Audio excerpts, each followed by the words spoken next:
रात के गहरे सन्नाटे में जब महल की दीवारों पर परछाइयां नाच रही थीं और सर्द हुआ दरख्तों के पत्तों को सरगोशियों की तरह हिला रही थी, शहजादी फरीहा अपने कमरे की खिड़की से दौर पहाड़ों की समत देख रही थी।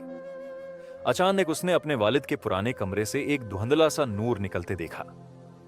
इस नूर के पीछे छुपा राज वो सब कुछ बदलने वाला था जो वो आज तक अपनी जिंदगी के बारे में जानती थी। महल के बड़े हाल में सब दरबारी मौजूद थे। बादशाह सुलेमान ने ऐलान किया, हमारी बेटी फरीहा ने बचपन से अपनी जहानत और बहादुरी का सबूत दिया है, लेकिन अब वक्त है कि वो एक असल इम्तिहान से गुजरे। शहजादी की मां मुल्का जीनत ने आगे बढ़कर कहा, बेटी, तुम्हें एक अनोखी शर्त दी जाती है। अगर तुम ये शर्त पूरी कर लो तो न सिर्फ तुम्हें महल की विरासत मिलेगी बल्कि सल्तनत का असल राज भी तुम्हारे हाथ आएगा। लेकिन अगर नाकाम हुई तो ये राज हमेशा के लिए दफन हो जाएगा। सब दरबारी हैरान रह गए। शर्त यह थी कि शाहजादी को 3 निशानात तलाश करने थे जो सदियों से गुम थे। एक सुनहरी मुहर, 2 राजों की किताब, 3 कदीम अलामत। ये तीनों चीजें मुख्तलिफ मकामात पर छुपी हुई थीं और हर एक के पीछे एक जानलेवा आजमाइश थी। फरीहा ने सबसे पहले महल के जेर जमीन हुस्से का रख किया। पुरानी सीढ़ियां उतरते ही हुआ में नमी और बोसेदगी की बू महसूस होने लगी। एक बड़े लोहे के दरवाजे पर एक पेचीदा ताला लगा हुआ था। ताले पर एक पहेली लिखी थी, मैं बगैर पांव के चलता हूं, बगैर जबान के बोलता हूं, बगैर जिस्म के सबको दिखाई देता हूं, मैं क्या हूं? फरीहा ने कुछ लम्हे सोचा, उसकी आंखों में चमक आई और उसने कहा, साया। जैसे ही अल्फाज इसके होंठों से निकले, ताला खुद ब खुद खुल गया। अंदर एक कमरा था जिसके बीचों बीच एक संदूक रखा था। संदूक खोला तो अंदर पहली निशानी, सुनहरी मोहर, जगमगा रही थी।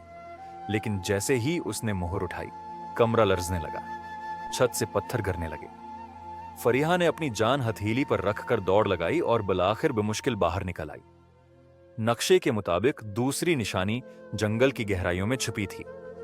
रात का वक्त था जब वो घने दरख्तों के बीच दाखिल हुई। हवा में एक अजीब सी सरगोशी थी, जैसे पते खुद बातें कर रहे हों। अचानक एक खौफनाक मखलूक उसके सामने आ खड़ी हुई।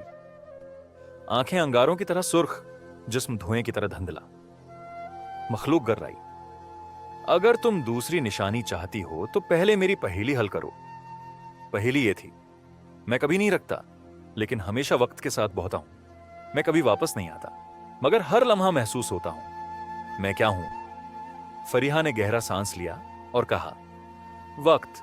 मखलूक लम्हा भर के लिए खामोश हुई, फिर गायब हो गई।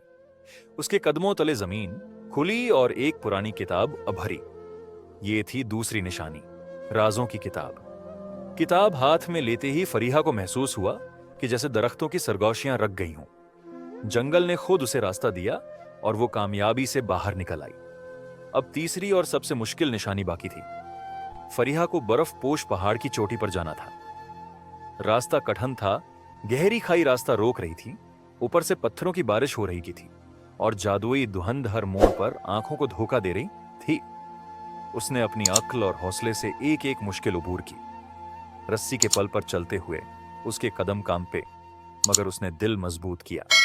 बिलाखिर चोटी पर एक कदीम पत्थर का कमरा मिला। उसके अंदर एक चमकती हुई चीज रखी थी, तीसरी निशानी, कदीम अलामत। लेकिन जैसे ही उसने उसे छुआ, कमरा जहरीली गैस से भर गया। फरीहा ने अपनी चादर फाड़कर मुना पर बांधी और कमरे की दीवार में एक खफिया दरवाजा तलाश करके जान बचाई। तीनों निशानात हाथ में लेकर फरीहा महल वापस पहुंची। बड़े हाल के बीच में एक पत्थर की मेज थी। जैसे ही उसने मुहर, किताब और अलामत मेज पर रखी, मेज चरचराने लगी और एक छुपा हुआ दरवाजा खुल गया। दरवाजे के पीछे एक खजाना था, लेकिन सोना चांदी नहीं, बल्कि इल्म के खजाने, पुराने सहीफे, हिकमत के राज और सल्तनत की तारीख। बादशाह सुलेमान ने आगे बढ़कर कहा, यही हमारी असल दौलत है।